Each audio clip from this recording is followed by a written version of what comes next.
não adianta tu falar que tu fatura 1 bilhão, né? Porque daqui a pouco daqui a pouco, 5, 6 anos depois, não, cadê o teu 1 bilhão? Não existe. Qual é a narrativa que tu construiu? Então, quando a gente entra no cliente, a gente tenta entender a lógica, o que é o objetivo, e nunca é um processo de aumentar mais do que ele é ou de mostrar mais do que ele faz. Porque isso é muito facilmente hoje desmascarado. Tem um Sim. Reclame Aqui, tu tem vários canais que vão poder fazer isso, né?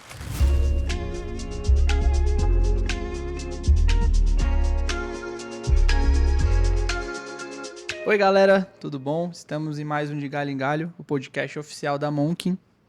Eu sou o Eduardo, CEO e fundador da Monkin. Estou aqui com o Rodrigo Terra, Head de Estratégia e Negócios da Monkin. E tem um convidado muito especial. Estou aqui com o Lócio. O Lócio, resuminho para começar. Quando eu abri a Monkin, todo mundo falava, pô, tem um pessoal de marketing e comunicação muito legal que é Dialeto. Então tá aqui hoje, dentro da CAT, é muito legal. Então, prazer, Lócio, para se apresentar pra gente aí. Deixa eu só Legal. fazer uma consideração. Eu sou um carioca que mora em São Paulo há 20 anos e que está aqui visitando Floripa junto com a Monkin há quase um ano. Eu vim para cá umas 4 vezes, 5 vezes, e especialmente nessa semana, segunda, 3 dias, eu ouvi seu nome pelo menos 12 vezes. Caramba, E sempre falando bem. que bom. Então eu fiquei feliz quando eu vi na agenda que você era o cara que todo mundo falava, justamente para poder conhecer, me aprofundar, me aproximar, porque certamente o seu trabalho é muito bom, porque tanta gente fala tão bem dele, né? Legal, perfeito. Bom, pessoal, é uma honra estar aqui. Eu acompanhei a Monkin também, conheci o Edu, mas precisamente eu já vi aqui, né, participando aqui na CAT e vendo o escritório de vocês, mas também eu acho que o primeiro contato nosso mais pessoal foi lá no evento do Case, né, da Associação Brasileira de Startups, e foi muito massa, fizemos já algumas conversas, então é um prazer estar aqui, agradecer muito o convite. E falando um pouco da minha trajetória, ela está muito ligada um pouco às pontes que a gente vai construindo e o propósito que eu acabei, enquanto carreira profissional, empreendedor, querendo focar. Eu sou jornalista de formação, formado na Universidade Federal aqui em Santa Catarina, e sempre, durante as primeiras experiências de estágio, eu comecei a trabalhar numa empresa de tecnologia, daí depois fui trabalhar numa pré-incubadora de empresas de software que tinha na Universidade Federal. Tinha uma identificação muito forte com tecnologia desde moleque, assim, de internet. Ganhei meu primeiro computador, tinha 8 anos, isso em 91. Então, eu comecei a gostar muito disso, mas não fui para áreas de exatas, porque simplesmente não era o meu foco. Eu sou de humanas, vamos dizer assim, mas durante o curso de jornalismo eu vi muita coisa. Ainda o jornalismo naquela época não privilegiava muito digital, né? Muito diferente de hoje. Mas eu já fazia site na época, fazia design, metia um monte de coisa e algumas características me ajudaram muito durante a universidade, que foi essa questão de ter as primeiras experiências em empresas de tecnologia, pensando que isso era 2004, né, a primeira empresa de tecnologia que eu comecei a trabalhar, era uma visão muito diferente do polo tecnológico aqui de Floripa, nem se falava o nome startup. Startup é um termo que 2009, 2010 em diante começou a surgir. Então, era uma realidade de empreendedores muito diferentes que a gente tem hoje. E também, durante a faculdade, eu tive um aspecto que não era muito comum na época, muito trabalho de freelancer, né? Então, isso fazia uma ótica de atender cliente, que é uma perspectiva um pouco diferente de você só fazer um estágio ou ser colaborador. Isso fez com que, 6 meses antes de me formar, eu, a Adriane, que fez jornalismo comigo, e uma terceira sócia, a gente abriu a primeira empresa. Em 3 meses a gente estava atendendo a CAT, né? Em uma semana a gente começou a atender a Softplan, que é uma das maiores empresas de software aqui de Florianópolis. Na época tinha pouco mais de 100 funcionários, hoje é uma empresa de 2.500 funcionários. A CAT tinha 90 associadas, hoje tem 1.800 associadas, né? Um protagonismo grande. Então era um pouco na hora certa, no momento certo ali. A gente... Quando foi? O que vocês faziam? Só para não me perder O esse nosso gancho. foco, desde o início, foi assessoria de imprensa, né? Relacionamento com a mídia, produção de conteúdo. A gente tinha um olhar também um pouco para o digital, numa época que ninguém falava de SEO, e eu tinha uma experiência de um blog profissional meu que eu utilizei, que me ajudou também profissionalmente, isso pensando que não tinha nem redes sociais direito ainda, né? Mas eu já utilizava o conteúdo para isso. E isso me ajudou também bastante a trazer alguns atributos na forma de a gente se comunicar, que ajudou bastante. Então, a Dialeto ela foi fundada daí em 2007, né? Então, a primeira experiência foi ali em 2005, empreendedora com a primeira empresa. Acabou não dando certo porque a gente queria eu e a Adriane queríamos focar muito na área de tecnologia. A gente entendia que era um mercado que, assim, a gente tinha que explicar ainda como fazer comunicação para empresas de tecnologia. Até hoje ainda é um desafio, mas naquela época era muito mais, que os empreendedores eram um perfil muito mais técnico, né? O pessoal de tecnologia saía da universidade, um produto que eles faziam na universidade, e era numa lógica, né, que vocês entendem bem também de marketing e comunicação, em que o empreendedor desenvolvia tecnologia e ele acreditava que a tecnologia era tão foda que todo mundo ia vir comprar dele, né? E teve um cenário na área de tecnologia que era isso, né? Basicamente, fazia um produto foda, o pessoal comprava. Mas com o cenário de a tecnologia cada vez mais ter virado commodity, né? Então não tem muitos grandes diferenciais e os atributos de marca, marketing acabaram se valorizando. Mas naquela época, quando a gente começou a empreender, não era essa a realidade. Então a gente teve que educar um pouco o mercado, explicar inclusive o que era assessoria de imprensa, como que desenvolvia um trabalho de relacionamento com a mídia. E uma outra característica também, apesar de a gente sempre ter ficado baseado em Floripa, nosso grande desafio de comunicação não era se comunicar com os veículos daqui. Até teve um trabalho inicial, principalmente com a CAT e algumas empresas, para mostrar o que estava acontecendo no polo tecnológico que a mídia não cobria. Então a gente teve uma missão assim de comunicar isso não só para atender a CAT, mas para atender várias empresas. E só que grande parte das empresas já faziam o processo, essencialmente empresas B2B, é uma especialidade que a gente não atende startup, empresas B2C, é bem focado em B2B.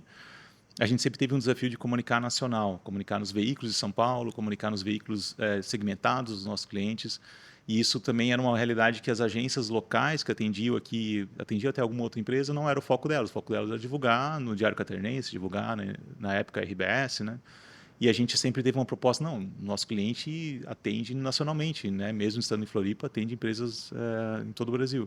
Então, toda a nossa comunicação e relacionamento com o veículo foi com veículos de São Paulo. Então, fazia uma rotina aí de vez em quando ir para São Paulo, fazer relacionamento com editores, para conseguir placar os nossos clientes lá. Então, sempre foi uma realidade. E isso nos ajudou também até depois de nacionalizar a nossa proposta. Hoje a gente tem clientes todo o Sul e Sudeste. Outro movimento que para a gente foi importante, estou me alongando aqui, pessoal, fiquem à vontade para me cortar. Essa questão do digital também, de a gente já ter um pouco desde o início, claro que o nosso foco era sempre foi muito assessoria de imprensa naquele momento. Isso me aproximou de alguns empreendedores aqui para começar a discutir estratégias digitais, e um deles foi particularmente o Eric, da RD, né, que estava ali por conta já de ter essas conexões do ecossistema, né, de trabalhar já com as empresas. Nem se falava ecossistema na época, depois começou a se falar mais a partir de 2010 com as startups. Eu acompanhei muito o início da própria RD, a estratégia, o mindset que ele estava querendo colocar com a proposta, e a gente acabou, em 2012, sendo a primeira agência parceira da Resultados Digitais. Hoje, o ecossistema de agência parceira tem mais de 4.000 agências, né, parceiras deles. E a gente foi a primeira agência no momento em que também era um processo de educar o mercado sobre o que era inbound marketing, o que era marketing digital focado em resultados, geração de leads. Eu lembro que o primeiro contato que eu tive com a Dialeto foi por causa da RD, assim. E vocês Legal. eram uma agência grande que vendia bastante para a RD, né, na época? A gente, para ter noção, o RD da Dialeto é o terceiro RD mais antigo em funcionamento. Caramba. Hoje, né? Então, porque a gente ganhou, o Eric assim, Lócio, testa aí o RD Station. Vocês pagam não, né? Não, porque a gente é agência parceira hoje, mas nunca... Não, a gente também não. Nunca pagamos, porque a gente era agência parceira, mas naquela época era assim, cara, valida aí. Tanto que os 2 primeiros clientes que a gente ativou foram em março de 2012, o RD Station foi lançado oficialmente em agosto de 2012. Né? Legal.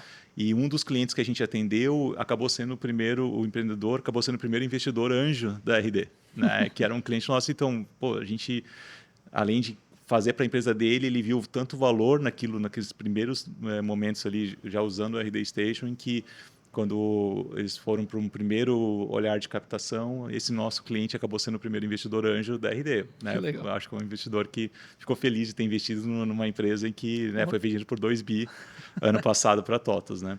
E eu acho que essas conexões que o Terra comentou no início é um pouco da essência de participar do ecossistema, não só com o perfil de querer atender as empresas, mas sabendo que desde aquele primeiro momento, fazer isso que a gente tem hoje crescer, fazia a gente crescer também. Né? Então, sempre teve um elemento de propósito muito forte, propósito até que foi materializado. O Daniel Leibniz, que foi presidente da CAT entre 2008... 2018 até 2022, cara, eu vou perdendo as datas agora. A gente, quando ele estava entregando a presidência dele, ele veio assim, cara, vamos desenvolver um projeto em conjunto, assim, eu queria falar um pouco da minha gestão, foi uma gestão que, assim como de vários presidentes da CAT, foi de bastante expansão, e a gente teve a ideia de desenvolver um projeto, um livro chamado Ponte para a Inovação, que é um livro que não é que conta a história do ecossistema, não era esse o nosso propósito. A gente queria criar uma espécie de um guia de como qualquer ecossistema no país que quer desenvolver a cultura que a gente desenvolveu em Floripa possa se inspirar. Então, a gente mapeou 32 vetores de desenvolvimento de um ecossistema de inovação, desenvolvemos o projeto, conseguimos captar, todo o projeto a gente captou patrocinadores e com a grana dos patrocinadores a gente não só viabilizou o livro, imprimiu, convidamos vários autores para assinar esses capítulos e já com todo o lucro do projeto a gente está financiando bolsas para alunos em situação de vulnerabilidade social na área de programação. A gente já tem 100 alunos que a gente formou com os recursos.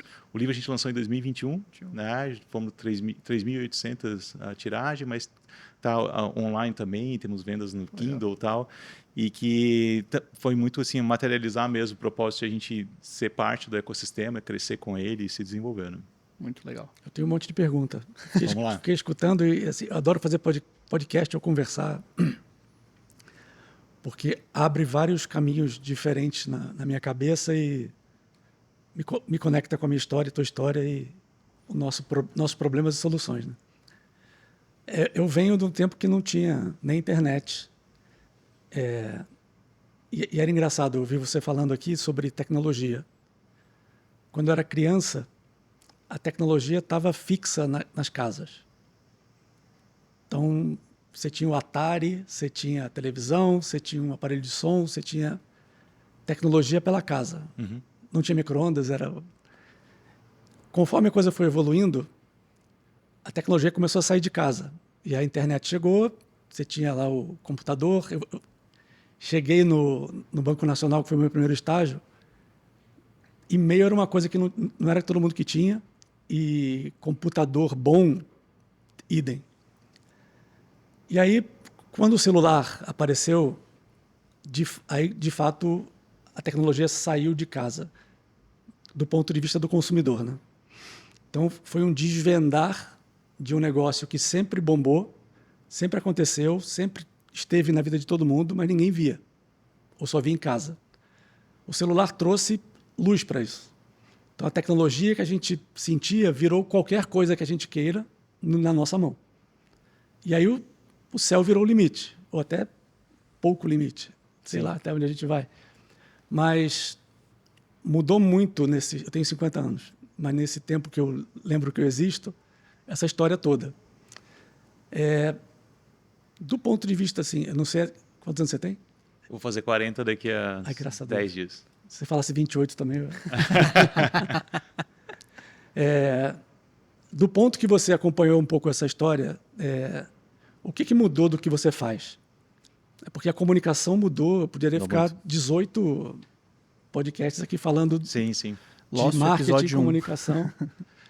É engraçado falar um pouco dessa questão de história, né? Porque muitas coisas que a gente viveu durante muito tempo da minha adolescência eu não tinha internet. Hoje é uma realidade, né?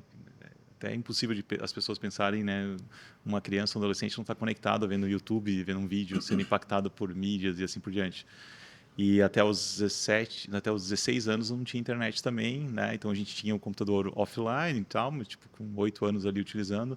Comecei a programar, eu cheguei a programar naquela época, meu pai disse, faz um curso aí, ele vai me botar num curso de introdução à informática que existia naquela época. Ele me botou num curso de programação, quando eu vi eu estava fazendo programa lá, mas não era depois o contexto, isso foi em 91, né? Não era o contexto muito que eu queria fazer. Mas aquilo ali me fascinou muito, essa questão, né? Eu lembro que eu sou natural de Rio do Sul, né, interior do estado, em Blumenau, que já era um polo tecnológico de referência, eles tinham uma feira de informática, chamava Coninfo, que depois se conectou com a Fenasoft, que era em São Paulo. Na Fininvest eu cuidava de todas as feiras de tecnologia. Ah, legal. Então teve algumas Fenasoft. Coninfo, já tive todas. Ah, legal. E a Coninfo, para mim, assim, era Rio do Sul, Blumenau, era 100 quilômetros, né? Cara, para mim foi um sonho ir lá na Coninfo, pegar os disquetes para comprar o joguinho, não sei o que e tal. E aquilo ali sempre me fascinou, né? E daí, quando eu fui para a faculdade, né? Eu tive faculdade de 2002 a 2006, a gente estava no primeiro onda de transformação um pouco do contexto. Já existia site, né, de internet, de jornalismo digital, já tinha alguns expoentes, mas ainda não era uma realidade assim que a gente tinha hoje do imediatismo, a cobertura era muito diferente. Então, Site de notícia, talvez, um pouco. eu já tinha o G1 não existia ainda, mas tinha lá o Terra fazendo alguns conteúdos, o UOL, já tinha aqueles conteúdos assim que a Folha estava ligado, começava o primeiro movimento de ligação com o UOL, tal, mas assim não existia uma cobertura multimídia, né? Sim, o sim. vídeo não era uma realidade, né? O áudio era Até pela infra, né? o streaming, né? Não existia infraestrutura, né? Estou juntando as histórias aqui, eu tenho 3 histórias para contar. Toda a infraestrutura de nuvem, tudo, né? Ela foi realidades que estavam sendo criadas naquele momento, mas não eram era um pouco que a gente está falando da commodity da tecnologia, né? Tinha algumas coisas que, então assim, naquela época, por exemplo, durante a faculdade eu fui um dos primeiros a desenvolver sites, por exemplo, eu lembro do meu curso, assim, eu fazia site para o professor de jornalismo, estava fazendo um fórum, ia lá, botava um site no ar, pré-WordPress, né? Hoje, tu colocar um site no WordPress, eu peguei um pouco dessa época, fiz vários sites em WordPress, porque era muito simples fazer, não precisava codificar, né? Era uma época que precisava codificar as coisas para fazer qualquer coisa.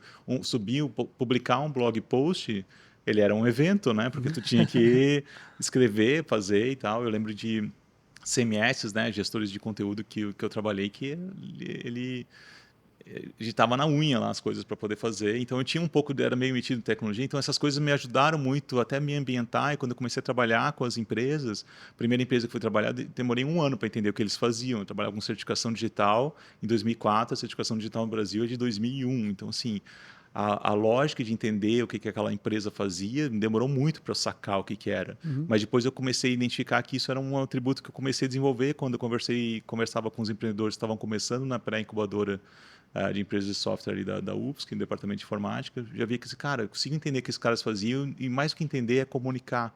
Que o grande desafio, né, era esses caras se fazerem inteligíveis para um público, assim, né, como um todo.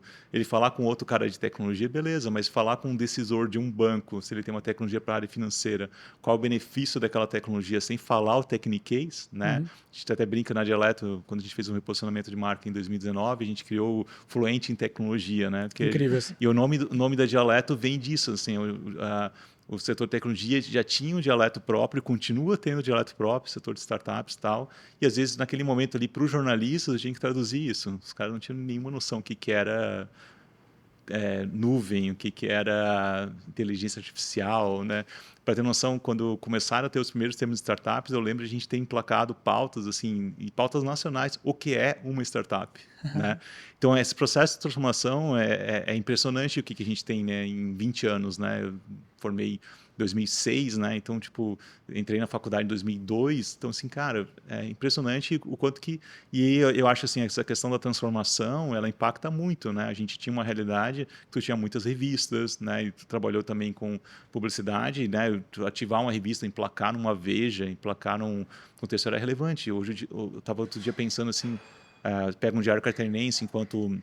jornal, pô, é relevante, né? Emplacar ali na nota e tal. O quanto que mudou a realidade, continua sendo relevante, mas numa ótica de consumo muito diferente, né? As pessoas liam um jornal impresso, né? Tipo, e parece surreal hoje a forma que a gente consome conteúdo, a forma fragmentada. Todo dia de manhã. Não, eu adorava ler jornal todo dia de manhã também. E isso foi mudando, assim.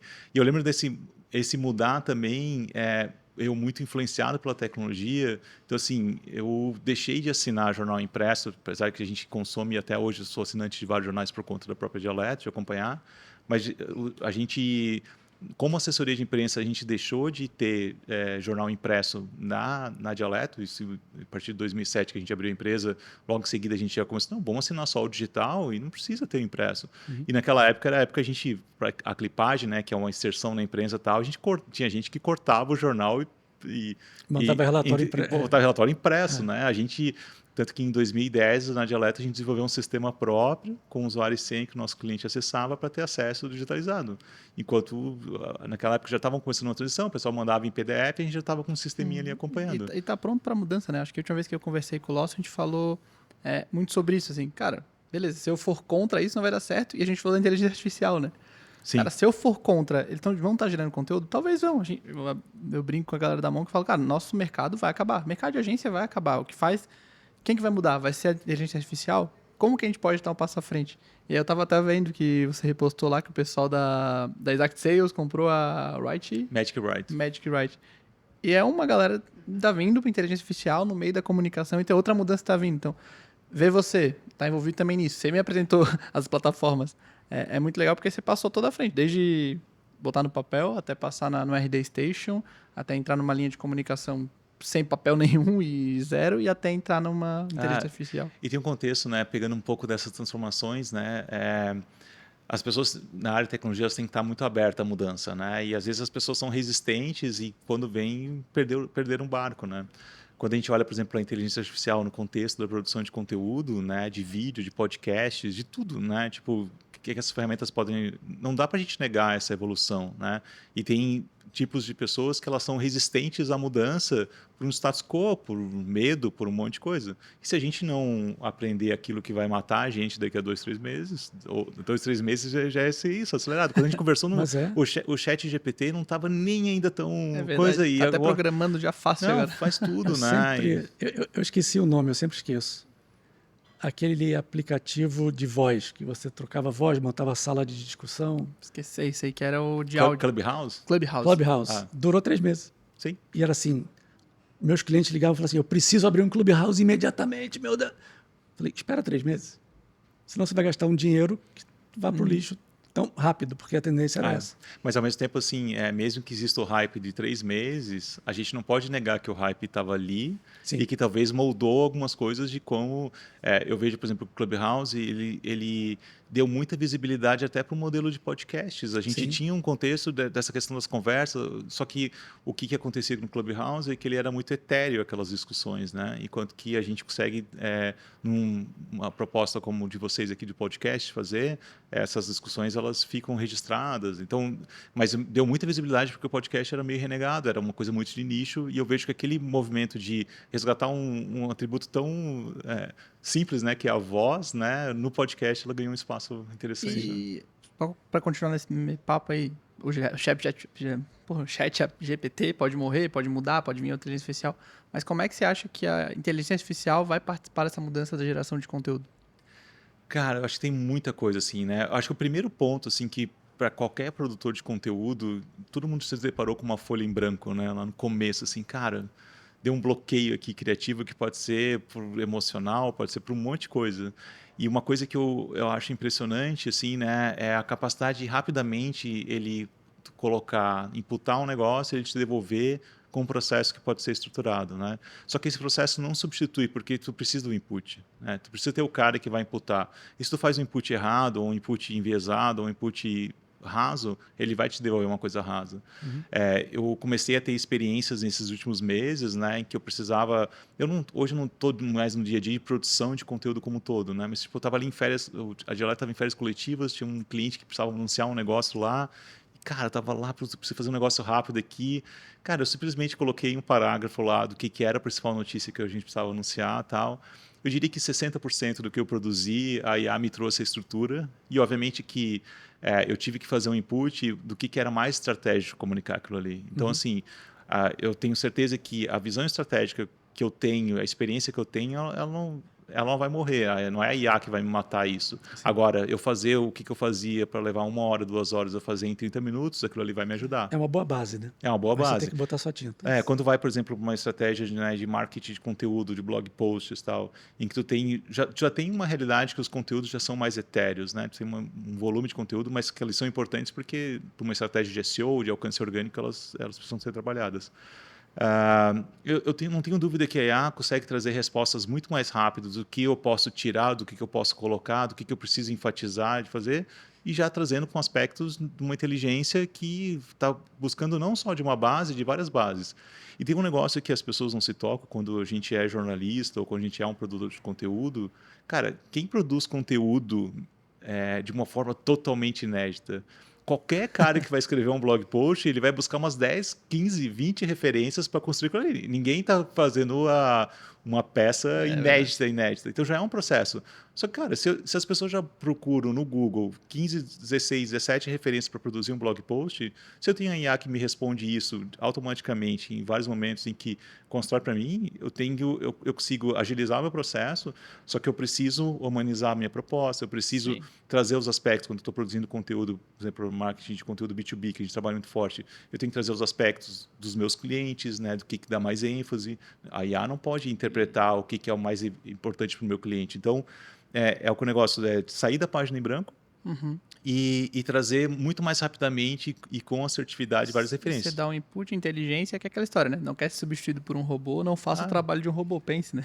Então, e tem áreas... só para assim, tem áreas, como, por exemplo, o e-commerce, né? Que tu tem lá 1.000 SKUs, 10.000 SKUs que tu precisa produzir conteúdo para isso. Cara, um humano fazer isso, e às vezes aquele conteúdo totalmente etéreo dos benefícios do produto e tal. Então, bota o descritivo de especificações técnicas do produto, joga na IA, a IA vai fazer um texto falando quais são os diferenciais do produto e tal, e depois tu vai fazer só com os... Tipo, o e-commerce em si, não utilizar a IA para produção de conteúdo, não faz sentido. Eu vi um case da Adidas que eles usaram para fazer umas peças dos banners. Outro dia eu fiz alguma pergunta, eu não lembro qual foi, eu estou tentando lembrar aqui, por isso que eu fiquei mais quietão. O que é tal coisa? Aí a IA respondeu X.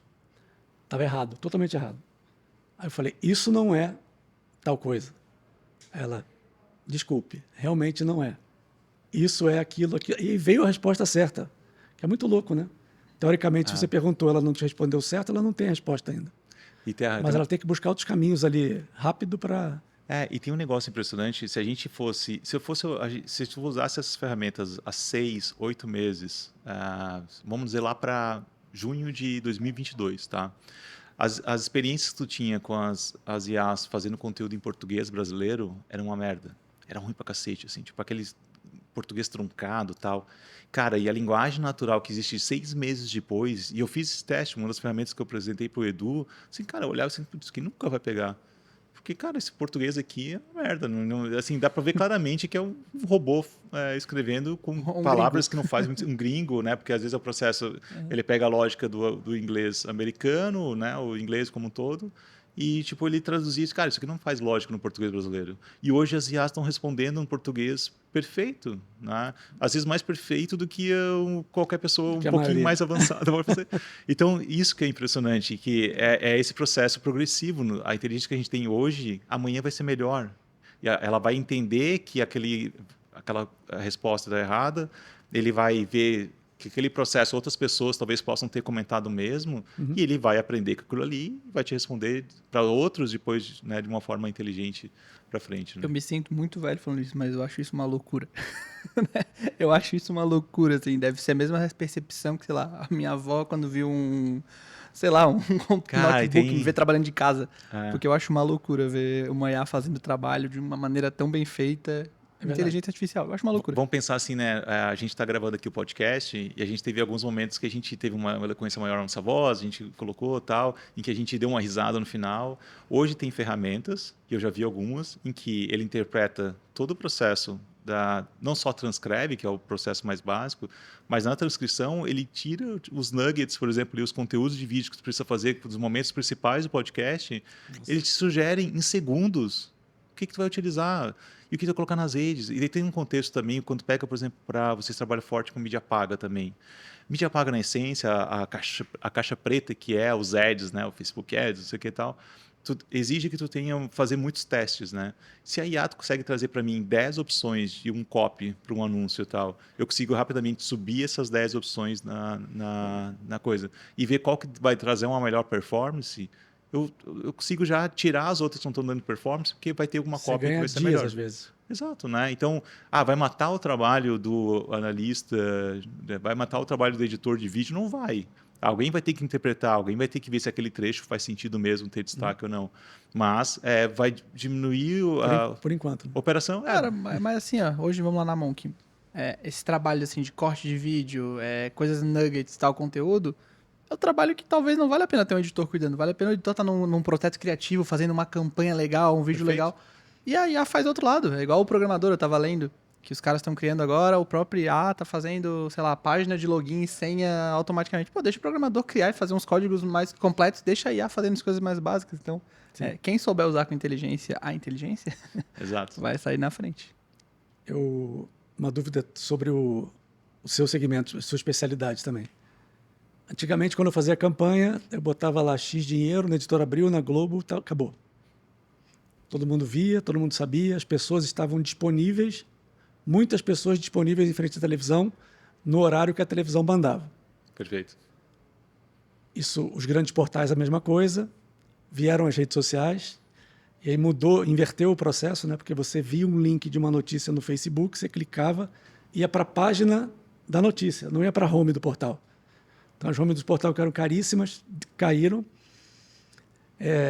A dinâmica toda mudou muito com o que a gente conhece hoje de redes sociais, mas a partir dali também começou a acontecer um fenômeno de fragmentação da audiência. Total. Isso acabou com os grandes meios. A Globo só não acabou ainda porque é gigantesca, é uma grande produtora de conteúdo e ela está se reinventando muito tarde. Quase perdeu o bonde. Só que o teu trabalho, no meu ponto de vista, se eu estiver errado, essa é a resposta que eu gostaria, ficou muito mais difícil fazer o teu trabalho. Claro. Antigamente, se conectar com o editor-chefe da Veja, ele era quase um deus. Hoje, você está eventualmente num blog ou com um influencer importante, é muito mais importante para o teu cliente do que está na Veja. Claro. Então, como você se adaptou a isso, né? Você que viveu de dentro de tecnologia, de um lugar que ninguém estava, e você acreditou antes e viu esse comportamento novo de consumo de conteúdo. Esse é um ponto bem importante porque o trabalho de relações públicas, de imprensa, é um trabalho assim como a publicidade, as agências, há bastante tempo, né? E todo mundo fala com relação a meios, que o jornal vai morrer, que o rádio vai morrer, né? E todos esses meios, eles foram se reinventando também enquanto proposta, né? Então, tu pega, por exemplo, uma CBN enquanto rádio, ela tem uma puta audiência na rádio normal, mas ele distribui conteúdo por meio de podcasts, dos seus profissionais lá, e que eles têm uma audiência YouTube, né? fragmentada, YouTube, que transmite também ao vivo lá, e eu vejo até o próprio movimento de podcasts, ele tem... Outro dia, durante a faculdade, a gente tinha uma disciplina de radiojornalismo, né? Tipo, e que quem trabalha em rádio e tal, muitos profissionais passaram para o jornalismo, outros nem tanto, né? Porque é uma linguagem mais universal, mas... e a gente fazia alguns rádios documentários naquela época, que assim, fazia um rádio documentários de 1 hora, né? Eu fiz, por exemplo, um que era... Aqui em Florianópolis tem uma ilha chamada Anhotomirim, que na Revolução Federalista muita gente morreu, né? E a gente fez pesquisas, conversamos com pessoas que moravam lá na região, tem uma série de mitos com relação a... fantasmas que tem lá a gente tipo fez a mulher da casa abandonada, assim. Cara, isso que eu ia falar. A gente fez lá com depoimentos, as pessoas falando, aquele negócio vivo do rádio e tal. Só que, cara, é engraçado, a gente fazia aquilo ali naquela época, e naquela época tinha um contexto de radionovela nos anos 60, 70, que era muito forte e tal. E a gente estava fazendo, não fazia muito sentido a gente estava fazendo, né? Tipo, porque nenhuma rádio comercial ia passar um programa de 1 hora falando em cima disso. Hoje a gente tem podcasts como A Casa Abandonada, que eles pegam a linguagem que é básica, universal, do rádio e trazem todas as nuances que tinha na radionovela naquela época, né? Do repórter se envolvendo com o negócio e tal. Então, ficção também, né? Ficção. A história dos fantasmas, dos monstros. Exato, né? Exato. Então, é interessante como que os formatos, né? Então, por exemplo, a Globo está morrendo, mas hoje o Globoplay, como canal de distribuição, é um processo animal. Então, tipo, documentários que eles estão fazendo, agora saiu o documentário do Kiss, da Boate Kiss lá, tal, de um formato totalmente diferente de colocar. Então, os formatos eles estão se modificando. Pode ser um pouco tardio em alguns momentos, mas a gente vê que existe uma audiência fragmentada, sim, de consumo de conteúdo isso sendo feito. E eles aprenderam até, por exemplo, saiu da Boate Kiss, saiu no Fantástico um episódio, tá no Globoplay, aí você entra no Spotify, vai estar o Spotify do Fantástico falando sobre a Boate Kiss. Então, antes eles eram muito, é uma tela. Cara, ele aprendeu que o mundo não tá mais nem 2, nem 3, nem 4, porque ele tá aqui no ouvido agora também. Às vezes, eu não consigo ir para todos os mas formatos. existe uma barreira gigante que é a Globo no YouTube. É verdade. Que é muito louco que o Casimiro destruiu na Copa do Mundo. Sim. Destruiu, atropelou, falou, cara, você não existe mais, ou você me olha, ou você morre. Sim.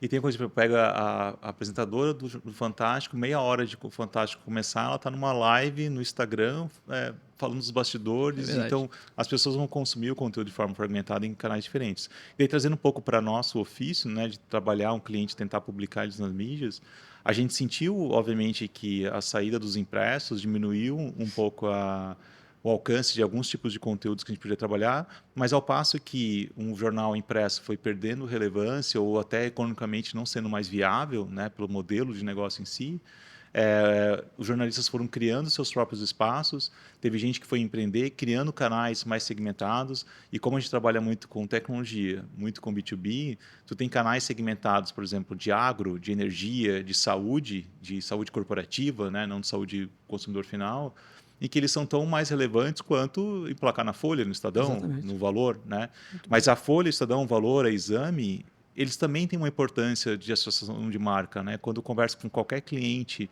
eles querem ter uma publicação. Essa semana, por exemplo, a gente teve 2 M&As de clientes que a gente anunciou, um da Exact Sales que comprou a Magic Write e a HostGator que comprou uma plataforma de e-commerce gaúcha. As duas saíram coincidentemente na Exame e tal. A repercussão do canal é importante, só que assim, a repercussão ela é muito mais amplificada quando os executivos compartilham no seu LinkedIn, quando eles colocam na régua de e-mail na newsletter. Uhum. Se eu colocar só Exame e eu não mostrar para o mundo que saiu na Exame, não é tão relevante quanto eu conseguir trabalhar em vários canais e distribuir. E se tu for ver o teu LinkedIn, a tua timeline no LinkedIn, tu tem os conteúdos proprietários, pessoas fazendo, mas grande parte do conteúdo são conteúdos que a mídia está publicando, que emplacada no Exame. Mas ao mesmo tempo que tem uma Exame, tu tem, por exemplo, hoje 2 portais super relevantes, que é o Neofeed e o Brasil Journal, por exemplo, que fazem uma cobertura muito segmentada e que é impressionante a partir do público que tu quer atingir. Teve uma startup que a gente anunciou agora uma rodada de uma corporate que investiram neles no final do ano, em que a gente decidiu colocar no Brasil Journal, né? E a Brasil Journal é muito desafiante emplacar lá, dependendo do porte da empresa e tal. Só que por que a gente decidiu pelo Brasil Journal? Porque o Brasil Journal conversa com o mercado de venture capital, né, dos investidores e tal, de uma forma impressionante o impacto lá. Só que ao mesmo tempo não conversa com o cliente final daquela startup. E a gente tomou uma decisão, vamos trabalhar, tu quer trabalhar para gerar demanda ou tu quer trabalhar para a tua próxima rodada? Ele estava num momento muito estratégico, ele queria trabalhar para a próxima rodada. Então a gente botou no Brasil Journal, ele falou assim, cara, horas depois, todos os investidores que não quiseram entrar na rodada ou participar começaram a voltar a entrar em contato.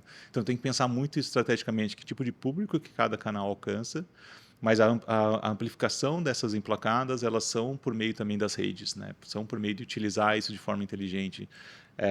E daí tem também todo o mecanismo, né, de olhando para o digital, de SEO, né, de as pessoas procurando conteúdo, aquele conteúdo, né, acessar. Quando a gente pensa hoje em produção de conteúdo mesmo para notícias, para as releases, a gente está tentando ancorar em palavras-chave que vão ser relevantes, que vão gerar uma audiência. Quando eu mesclo, por exemplo, uma estratégia de marketing de conteúdo que a gente tem para os nossos clientes, que eu otimizo o conteúdo para um SEO específico, uma palavra-chave, eu vou conseguir colocar, fazendo um bom trabalho, nas primeiras páginas do Google. Só que eu não vou conseguir ocupar as 10 primeiras páginas. Só que se eu pego 3 ou 4 veículos e tento emplacar também meu cliente com aquela palavra-chave naquele veículo, eu posso ter uma técnica que a gente chama de SERP Domination, de dominar os primeiros resultados de busca com inserções na imprensa, mas também com o nosso cliente lá. E óbvio, se eu conseguir botar um link nos veículos para o meu site do cliente, melhor ainda, né?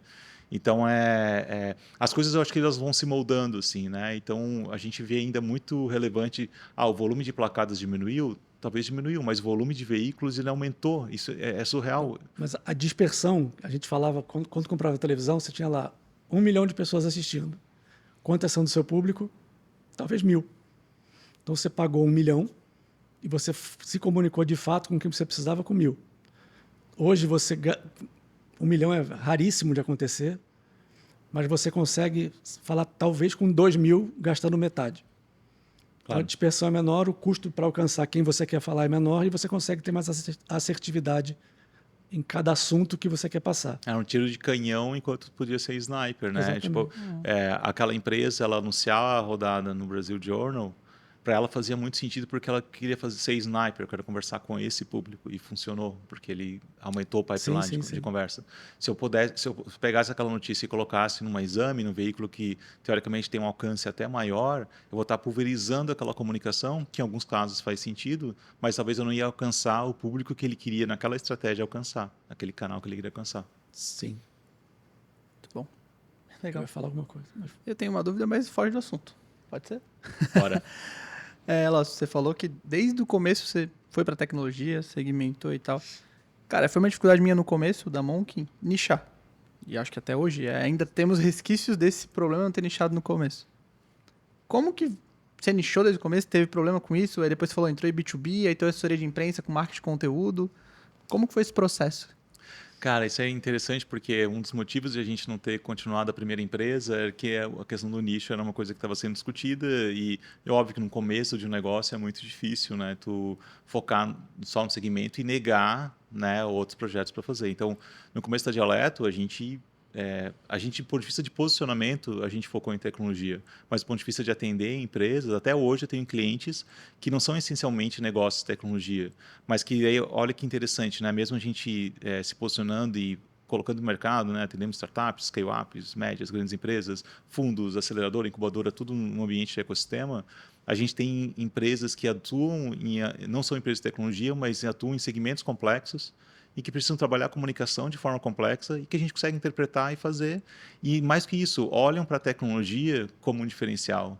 Porque se for pensar várias indústrias, um agronegócio, o projeto que vocês fazem com a Ambev, né? A Ambev não se posiciona mais como uma cervejaria, né? Ela se posiciona como uma plataforma de negócios e que ela foi catapultada para o contexto de tecnologia, pela área de inovação deles. Sim. Como um todo.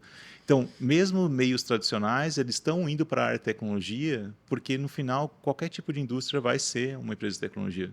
Porque ela vai ter processos sustentados por software, o modelo de negócio dela vai mudar. Se tu pega o Zé Delivery enquanto modelo de negócio, ele só acontece por conta de um processo de tecnologia, uma plataforma de negócio, distribuição diferenciada. Então, é interessante que mesmo a opção de colocar um nicho, a tecnologia ela não é um nicho, a tecnologia ela é transversal.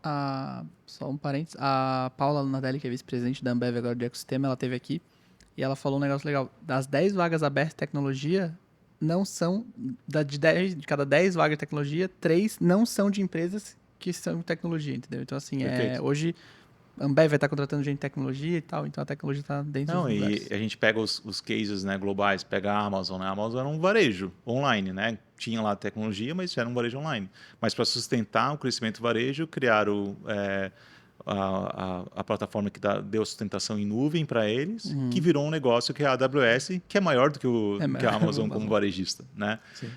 Então, a ideia é o movimento que a Magalu faz. A Magalu tem 1.000 programadores, né? Tem um time de desenvolvimento de tecnologia e ela é um varejo hiper tradicional que foi se transformando, foram comprando startups, foram criando novos modelos de negócio baseados em tecnologia. Então, a nossa opção lá eu diria assim, foi uma visão? Não foi uma visão. É que, cara, eu não me via atendendo qualquer outra coisa. Então, eu não ia atender um shopping center. E pega a realidade, né, de Florianópolis, né, naquele momento. Tecnologia, o primeiro ano da Dialeto foi o primeiro ano e foi a primeira matéria nacional que a gente placou sobre o polo tecnológico. Foi o primeiro ano que tecnologia superava turismo e construção civil em Florianópolis como a principal economia do município, de arrecadação de impostos, né, 2007. E aquilo ali foi muito... eu já trabalhava desde 2004 e tinha uma dificuldade de falar assim, cara, que a empresa, hoje a indústria de tecnologia em Floripa, ela é visível, porque a gente está aqui no Centro de Inovação ACAT Primavera, né? A gente vê, as pessoas veem que, cara, as empresas estão aqui. Mas naquela época elas ocupavam prédios, estavam distribuídas em um monte de lugar, tinha a ACAT que ficava na Trindade, né, num bairro perto da Universidade Federal, mas era um prédio qualquer. Não precisa tão longe quando não tinha o prédio. Eu sou formado em EDM pela UFSC. Eu entrei na faculdade em 2013. 13, 14, 15 eu fiz estágio. Que 13 e 14? Não tinha estágio em startup, não tinha estágio em tecnologia. Eu fiz estágio na prefeitura, no Tribunal de Justiça. Então, eu sempre falo, faltou experiência a mim trabalhar numa startup para aprender, porque não tinha. Hoje eu vejo a galera da faculdade, tá todo mundo em startup, todos, 100%. Eu felizmente, o meu primeiro estágio foi numa empresa que não chamava startup, porque não existia o termo ainda, mas era uma empresa de tecnologia nos seus primeiros 3 anos, que conceitualmente era uma startup, estava validando o negócio. Legal. Então, isso foi em 2004, né? Então, esse processo de transformação foi muito grande, né? E quando eu vi esse contexto, eu vi, puta, é isso aqui que eu quero trabalhar, com comunicação para isso, com marketing para isso, e não me via fazendo outra coisa. Então, foi mais, assim, teimosia no início, né? Obviamente não minha, né? Da Adri, que é a minha sócia, também. E tanto até para a gente desenvolver a Dialeto, hoje nós somos em mais de 40 colaboradores, a gente teve um grande desafio e muitas pessoas que trabalharam na Dialeto nesses 15 anos, né, 16 anos em março, muitas pessoas, a Dialeto foi a primeira experiência em trabalhar com negócios de tecnologia, com startups. Hoje tem pessoas que são líderes de marketing em grandes empresas de tecnologia, estão trabalhando fora, estão trabalhando em fundos, estão trabalhando que a Dialeto foi a primeira experiência de trabalhar. Até hoje ainda acontece isso, né? De pessoas que vão trabalhar depois que passarem pela Dialeto, cumprirem a jornada com a gente, estão trabalhando em empresas de tecnologia. A gente teve um papel de formar muitas pessoas também para isso, num negócio que, né, e pegando às vezes profissionais que tinham uma experiência legal em redação, mas não tinha experiência com tecnologia. Mas, cara, tinha alguns atributos ali quando a gente ia selecionar, essa pessoa tem fit com a gente e tem um interesse de trabalhar, se desenvolveu e tal, e hoje a pessoa está colocando, né? Então, são alguns aspectos que a gente foi vendo, assim, né, de colocar, mas foi menos visão, foi mais assim, cara, isso aqui é muito legal, eu adoro isso. E é legal que a gente veio esse crescimento de uma forma privilegiado, eu diria assim, né? Tipo, ver várias histórias e ter cruzado. E muitas histórias em que o nosso trabalho ajudou também a dar visibilidade. Tem casos sensacionais de pessoas que decidiram, em 2010, virem para Florianópolis porque viram, tem um caso específico com o Rafael Assunção, um dos meus principais mentores, cliente nosso. Ele, junto com o Alexandre Souza, do Sebrae, do Startup SC, criou o programa de capacitação. O Rafa, ele era um empreendedor em São Paulo, trabalhava no mercado de CRM, teve a empresa dele, fez a venda da empresa dele, e daí ele começou a ser impactado por algumas notícias falando que Florianópolis estava tendo um polo tecnológico e tal, referência. Cara, estava com a família querendo sair da loucura de São Paulo, resolveu se mudar para Floripa, foi trabalhar no primeiro coworking da cidade que ficava na Trindade, o Village, e ali conheceu Monk alguns... nasceu no Village. Ah, legal, excelente. Então, o Village foi o primeiro coworking da cidade, ninguém não tinha coworking na cidade ainda, e ele se conectou com alguns outros empreendedores, né? Depois virou mentor de algumas empresas. Uma das empresas que ele virou mentor, por exemplo, foi a Decore, que foi vendida para a Creative Drive por $100 milhões, né? E ele foi um dos mentores e investidores iniciais da empresa. E ele, por meio do Startup SC, já impactou milhares não, mas centenas de startups aqui da região. E é um cara que ele foi impactado por um trabalho de assessoria de imprensa do ecossistema, do polo tecnológico naquele momento, de notícias sucessivas nacionais que Legal. a Dialeto emplacou, né? E que, Isso cara, o deve ser quanto legal. que isso é virtuoso, né? Eu acho que e ele hoje está ajudando várias empresas, startups a serem vendidas para grandes grupos e esse Quem processo é criou virtuoso. o Ilha do Silício, então, posso sair lá da Dialeto, Não sai da Dialeto. É interessante, né? Muita gente fala Ilha do Silício e colocar e é engraçado que, pegando a história, no meu livro, o meu capítulo é sobre comunicação para ecossistemas, né? O termo Vale do Silício foi um termo cunhado por uma revista americana, que fazia uma das primeiras matérias sobre o Vale do Silício lá. Ele quis dar um nome para a região e o nome da matéria virou Vale do Silício. E aquilo ali as pessoas começaram a falar e hoje o Vale do Silício, beleza, por causa do silicon, né? Tipo, que é muito comum nas placas eletrônicas, né? Um item bem importante lá, então chamaram de Vale do Silício. Aquilo ali virou um nome, é o nome da região. Hoje o pessoal quer ser o Vale do Silício de tal lugar, tal. E a imprensa tem um papel importante até hoje, então já teve várias matérias falando sobre Ilha do Silício e tal, não provocadas pela gente. Eu particularmente não gosto muito do nome, mas a imprensa às vezes, né, querendo trazer, comparar, fazer, são aspectos. Então é interessante ver se mesmo hoje, né, a imprensa tem um papel importante de formar opinião, de dar visibilidade para o contexto, de formar autoridade, credibilidade e assim por diante. Né? A gente está já com quase 1h30. Tá bom, mas Caraca, sério? Não, só para lembrar, gente. Uma pergunta, assim, no começo você falou que você, se não é a única, foi a primeira em Floripa e talvez seja uma das únicas no Brasil especializado em startup, tecnologia e startup.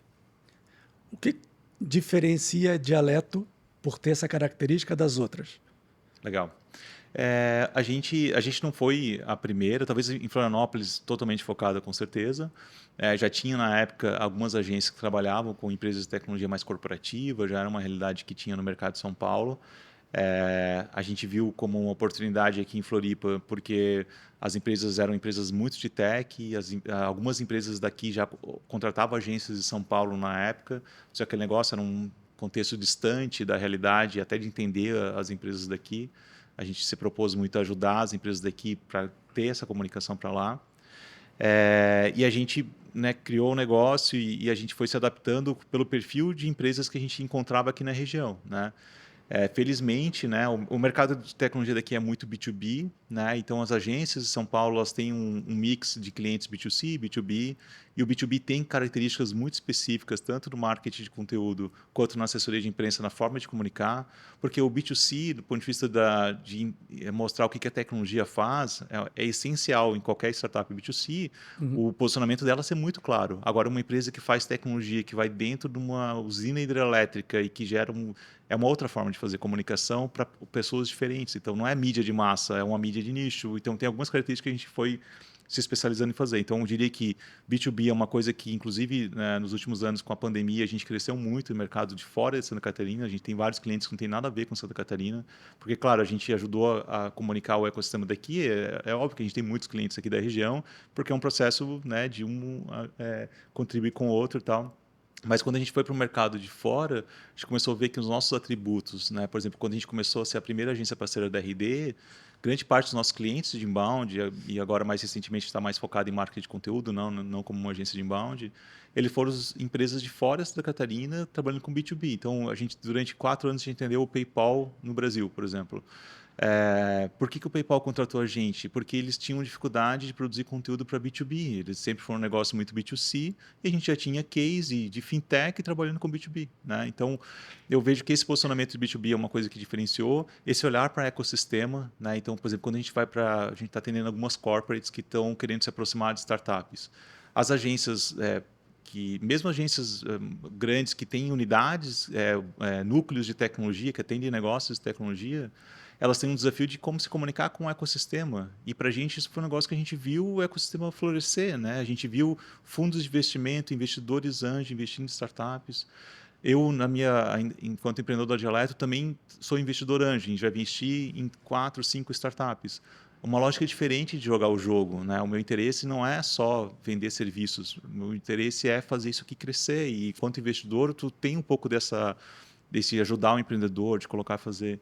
Então, eu diria que assim, um pouco forte o propósito, que sempre moldou a gente, o legado que a gente foi construindo ao longo do tempo, as histórias que a gente foi se conectando e os perfis de empreendedores, né, na forma de criar as narrativas. E o B2B, eu acho que é um das coisas que foi o que Florianópolis e Santa Catarina nos deu pelo fato de o nosso ecossistema não ser um ecossistema de startups B2C. Né? Então, sempre foram alguns diferenciais que a gente moldou um pouco a nossa estratégia, nosso crescimento. E aí, sobre o futuro, assim, já viveu todos os passos.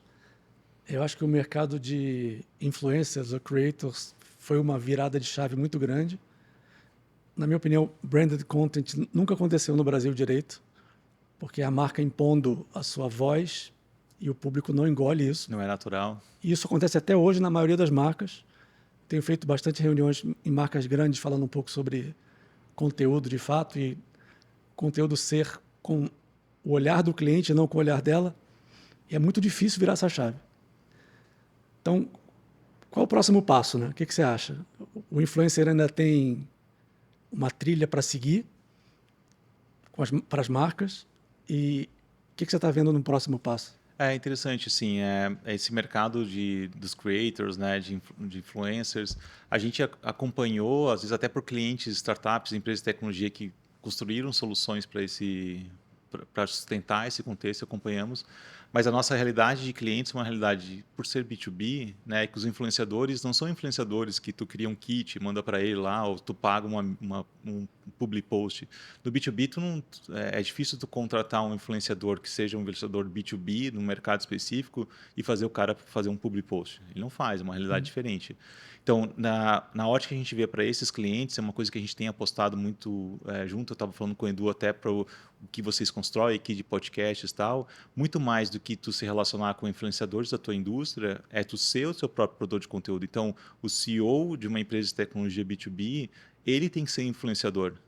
Né? Não é ele se relacionar com influenciadores. Então, a Economy Creators, para esse cara, tá ligado a ele aproveitar esse contexto e ele criar sua própria audiência. Ele ser host de um podcast próprio e conversar com os seus clientes, né? Trazer para conversas, tal, usar o seu canal proprietário para se relacionar com sua audiência. E a gente tem casos de cases, eu estava comentando com o Edu também outro dia, de podcasts que a gente produz para alguns clientes, a parte mais de produção, não, né, o espetáculo que vocês têm aqui de estúdio e tal, o nosso foco está mais na questão do conteúdo, de, por exemplo, um cliente nosso em que é uma empresa global americana, que tem uma atuação forte aqui no Brasil no segmento de logística, ele fazer um conteúdo em que ele está conversando, e o modelo de negócio deles é tickets muito grandes no Brasil, de ele convidar, por exemplo, um prospect, está em relacionamento, o ciclo de venda desse cara é um ano e meio para fechar um contrato, chama o prospect num canal que é dele próprio para falar sobre o futuro da logística, da tecnologia e tal, e aquela oportunidade de estar conversando faz com que ele acelere alguns meses o processo, conecte. Ninguém nega convite para podcast e podcast não tem no-show. Exatamente, a gente nunca vai negar. E daí, assim, claro, a gente busca também a audiência do nosso canal e tal, mas tem a reciprocidade, né, que um podcast tem no canal, esse processo de conexão, a reciprocidade que um CEO da empresa escrever um conteúdo sobre a trajetória dele, como que ele se conectou com uma pessoa e marcar essa pessoa e assim por diante, ser grata a ela e tal. Eu vejo que no B2B, daí é onde que eu posso mais falar, tem um pouquinho mais de propriedade de falar do que falar, por exemplo, uma estratégia mais B2C para influenciadores mais tradicionais. Eu vejo que aqui tem um papel bem legal de os nossos próprios clientes, né, os próprios executivos, eles serem portadores, tomar a frente e serem as pessoas serem influenciadores. Não é todo mundo que tem essa... Não é nem capacidade, né, mas que tenha o interesse de produzir isso, mas eu acredito muito nisso, assim, né, de criar canais proprietários que vão muito além do canal proprietário do blog, que o marketing de conteúdo trouxe, né, uma estratégia de SEO, trazer estratégias que vão conectar. Mesmo que seja um podcast, que a audiência não seja a maior audiência, mas tu vai convidar a pessoa, vai se relacionar com ela e gerar negócio também com relação a isso. Então, é um pouco do que eu vejo muito, assim, a gente está olhando muito... tem todo o contexto do RP digital, mas toda a literatura, não só a literatura, mas as experiências estão muito ainda de criar estratégias digitais que vão para o consumidor final. Na área de tecnologia tem várias outras especificidades que a gente tem olhado no B2B de como que isso pode ser construído, né? Então, a gente vê essa questão das plataformas proprietárias de conteúdo, né, para gerar essa audiência, e não só a audiência, mas a reputação, a autoridade naquele assunto. Quando a gente desenvolve um planejamento de relações públicas, né, de assessoria de imprensa, a gente divide muito a estratégia por pilares. Eu tenho os pilares mais como o pilar institucional, mercado e autoridade. No pilar institucional, eu tenho que trabalhar os atributos que aquela empresa tem, os milestones que ela já alcançou, a jornada empreendedora do empreendedor, do negócio, a marca empregadora, né? O desafio, por exemplo, que a Ambev tinha alguns anos atrás, ele era de marca empregadora para a área de tecnologia, né? De como que eu atraio talentos para o setor de tecnologia numa empresa que até então tinha um posicionamento de cervejaria. Então, esse pilar institucional é bem importante entender onde que os públicos estão e quais são os canais que a gente vai ativar para isso numa questão de marca empregadora. No pilar de mercado, eu vou falar muito mais das soluções, só que quando eu vou para uma estratégia de RP, eu não posso ser publicitário, eu não posso ficar panfletário, empurrando o produto. Então, a melhor forma é contar histórias, e contar histórias é por meio de cases. Como que o hospital tal utilizou tal tecnologia e com isso ampliou o atendimento em tantas pessoas, né? Gerou um impacto grande. Então, quando a gente vai para o pilar de mercado em empresas de tecnologia B2B, a gente cria histórias a partir de como que os nossos clientes se conectaram, por sua vez, com seus clientes. E no pilar de autoridade, a área de tecnologia é uma área complexa. Então, explicar como que a inteligência artificial vai mudar o futuro do agronegócio, alguém vai ter que falar isso, né? Então, a gente transforma os nossos clientes em autoridade na mídia ou seus próprios canais, no seu LinkedIn, num podcast, para mostrar como especialista e fortalecer esse posicionamento. Então, nessa questão do que mudou também, trazendo, é muito isso. Essa fragmentação fez com que tu tenha que ter vários canais ativos. Tu não tem um one shot. Naquela época, tu anunciar no intervalo do Jornal Nacional era um one shot que garantia. Tu anunciar no BBB, garantia. Só que a ação, por exemplo, que a Fiat fez nessa semana no Twitter, quando a Chevrolet, que agora é anunciante no BBB, fez ação no Twitter, ela teve uma repercussão talvez até maior do que a prova do posicionamento da marca lá. Eu descobri que a Fiat não estava mais no BBB depois desse tweet. Para quem não sabe, alguém botou... A Fiat sempre estava dando um Fiat Toro, dando algum veículo, e nesse ano ela não entrou no Big Brother. E aí... Entrou a Chevrolet, mas alguém botou no Twitter assim, eu pensei que essa prova seria um Fiat Toro, e aí Fiat. E aí a Fiat falou, nessa prova não vai ser, mas você acabou de ganhar um Fiat Toro. Estou mandando no DM pra você. O cara, como assim? Aí deu um buzz gigantesco, gastou 0,0, a gente fez essa conta, 0,01% do que gastaria numa ação do Big Brother e chamou mais atenção do que a Chevrolet. Então é exatamente isso. Na área de PR, o pessoal chama de PR stunt, né? Tipo, de criar um contexto e hoje as novas mídias, né? As mídias como um todo, elas vão ser transversal em cima disso, né? O digital é corrida de longo prazo, né? É maratona. E você vai construindo a audiência e a audiência vai ficando. A televisão, talvez num segundo, você fale com mais gente que qualquer meio aqui no Brasil. Mas ao longo do tempo, no próximo segundo e no próximo, essa construção do digital é muito mais consistente e engajadora. E eu vejo assim que tem um contexto que, daí eu sou meio suspeito para falar, mas tem uma coisa que é um combustível que sempre vai ser, que é o conteúdo em si, né? O conteúdo aprofundado, o conteúdo de qualidade. A forma de distribuir esse conteúdo vai mudar. Vai ter um Clubhouse durante 3 meses. É Clubhouse mesmo? Acho que era Clubhouse, né? Vai ter um Clubhouse durante 3 meses e teve gente que aproveitou aquela onda distribuindo o conteúdo que já estava nele, que ele distribuía em outros canais e ele passou a distribuir no Clubhouse. Depois, tu tem o Twitter... o Twitter bem antes, né? Mas, tipo, o que é hype agora, tu tem que utilizar, mas na essência, o conteúdo, a consistência do teu conteúdo precisa ser forte. Então, eu posso estar distribuindo no podcast, num videocast, no que for, mas se tu tiver uma consistência no conteúdo, e no nosso caso, tipo, o nosso cliente ter uma consistência na narrativa, ele consegue fazer isso fazer sentido. Então, isso não muda, né? Eu sempre digo isso, assim, o combustível é o conteúdo de qualidade, tu pode ter o algoritmo mudando no Google, tu pode ter uma rede social com mais audiência no primeiro momento. No Facebook era relevante, hoje em dia o Facebook no B2B não é nada relevante, então o LinkedIn tem mais forte, tem as novas mídias, tipo, mas o que é o combustível disso é o conteúdo de qualidade, isso não vai morrer, né? Porque o conteúdo na essência é o que as pessoas querem consumir, o que as pessoas têm para falar, para se desenvolver e assim por diante. Então, mas a gente não pode ignorar que vão ter algumas coisas que vão ser suplantadas ou que vão ser readaptadas, né? O conteúdo que ele fazia lá na faculdade daquela radionovela parecia que ia morrer aquilo ali.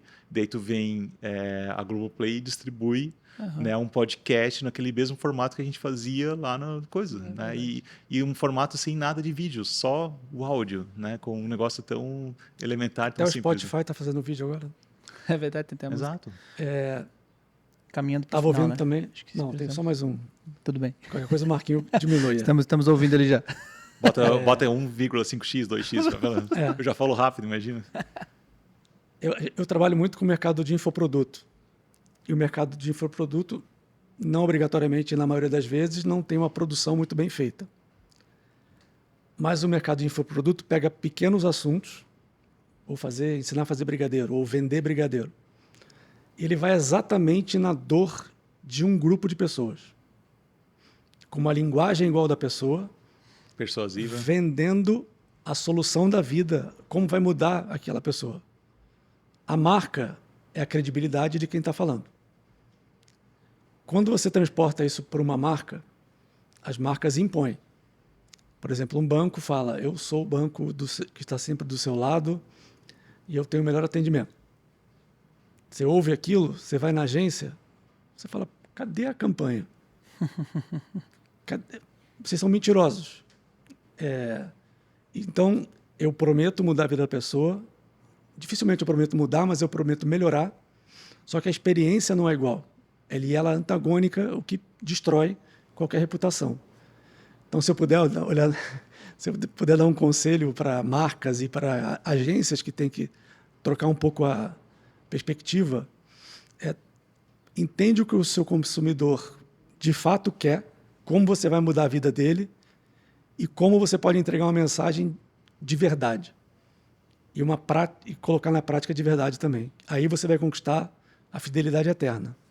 Eu vejo assim um ponto que quando a gente fala de jornalismo, né, de relações públicas, de assessoria de imprensa, a gente necessariamente, né, os nossos clientes precisam trabalhar com a verdade, porque tu tá usando um canal, né, que é uma mídia espontânea, uma mídia não paga, né, ou seja, aquelas mensagens que tu quer passar, que tu passa na publicidade, no jornalismo pode até passar, mas ele tem que tem que ser verossímil, tem que ser verdade. Isento também. Isento, né? Então assim, porque senão tu pode ser facilmente desmascarado e hoje com as redes sociais tal, isso ganha uma amplitude e amplifica de uma forma muito grande. Então uma coisa que eu sempre vi assim, né, pela minha formação, mas também trabalhando, né, utilizando os canais para distribuir conteúdos dos nossos clientes tal, não adianta tu falar que tu fatura 1 bilhão, né, porque daqui a pouco daqui a pouco, 5, 6 anos depois, não, cadê o teu 1 bilhão? Não existe. Qual é a narrativa que tu construiu? Então, quando a gente entra no cliente, a gente tenta entender a lógica, o que é o objetivo, e nunca é um processo de aumentar mais do que ele é ou de mostrar mais do que ele faz. Porque isso é muito facilmente hoje desmascarado. Tem um Reclame Aqui, tu tem vários canais que vão poder fazer isso, né?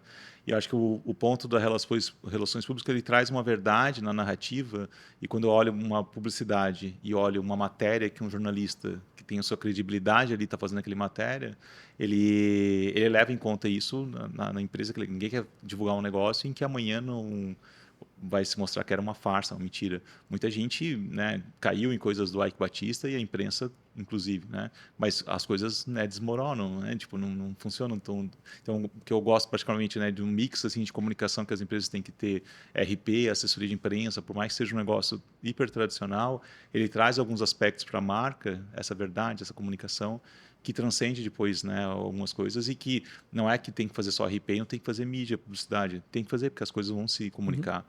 Quando tu está querendo ganhar espaço em cima de um assunto, tem que trabalhar a mídia paga, mas o orgânico que aquilo ali pode ter depois é uma coisa que vai ser mais perene, né? Então, bem interessante esse teu ponto de olhar a verdade, né, e o contexto de como que a publicidade precisa se moldar, inclusive, para isso. Né? Sim.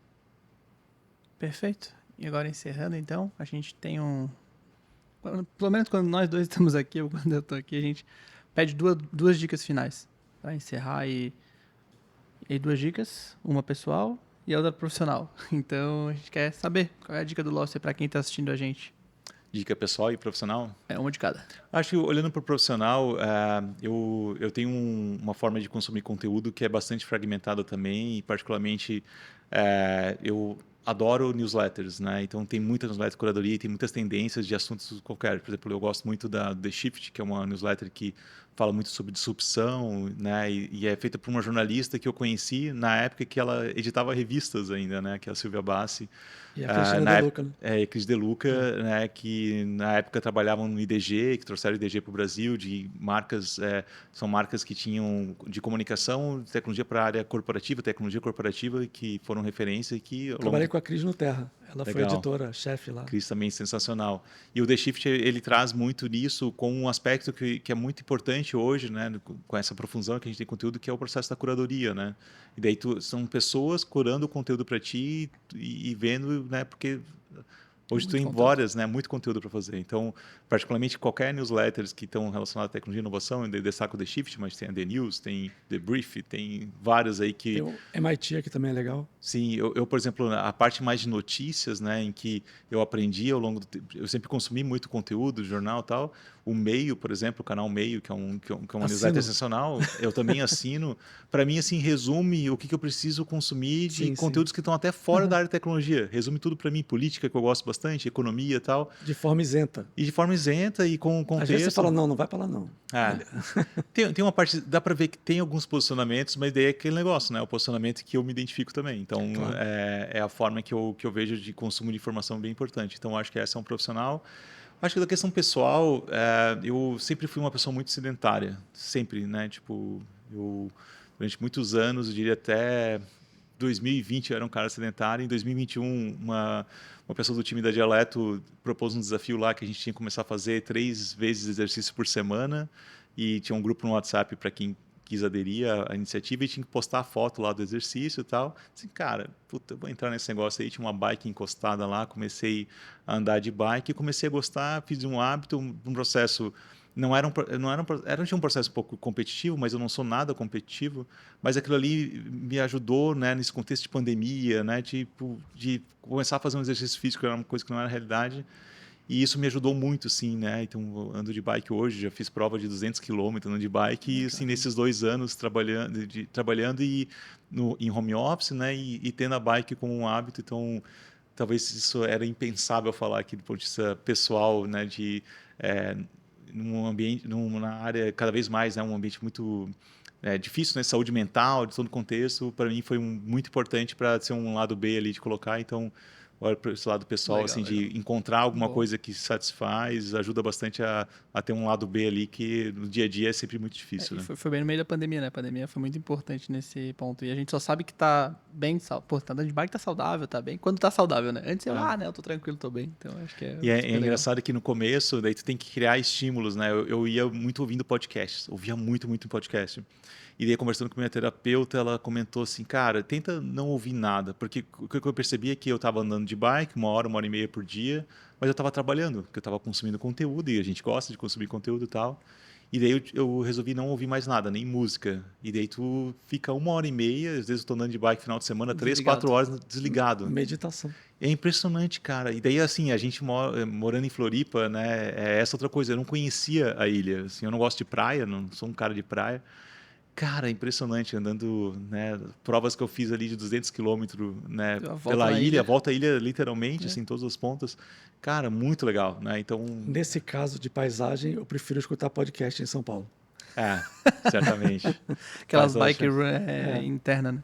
sabe, quando eu vou para São Paulo, eu pego a bikezinha do Itaú, vou lá no Ibirapuera, que tem aquele negócio, puta, final de semana, tô em São Paulo, vou andar de bike. E daí, cara, é muito engraçado, tipo, andar com aquelas bicicletas lá mais... Mas tem bastante gente que anda de bike também, né? Tem Sim. espaço Tem ali na ciclofaixa e tem uma grande ali na Marginal Pinheiros, Marginal que você anda Pinheiros, né? bastante. Legal. Boa.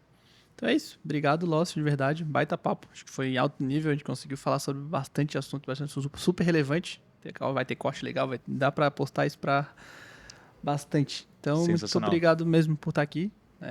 Fica o convite para também marcar algo em São Paulo, conversar e sair coisas boas aqui. Acho que a gente tem conversado bastante cada vez mais em fazer trabalhos em conjunto. Certamente. E vai sair. A gente é super complementar, né? Sim, com certeza. Né? E formas, né, de complementar e também eu acho que perfil de empreender, de pensar no negócio, né? E trabalhar em áreas que...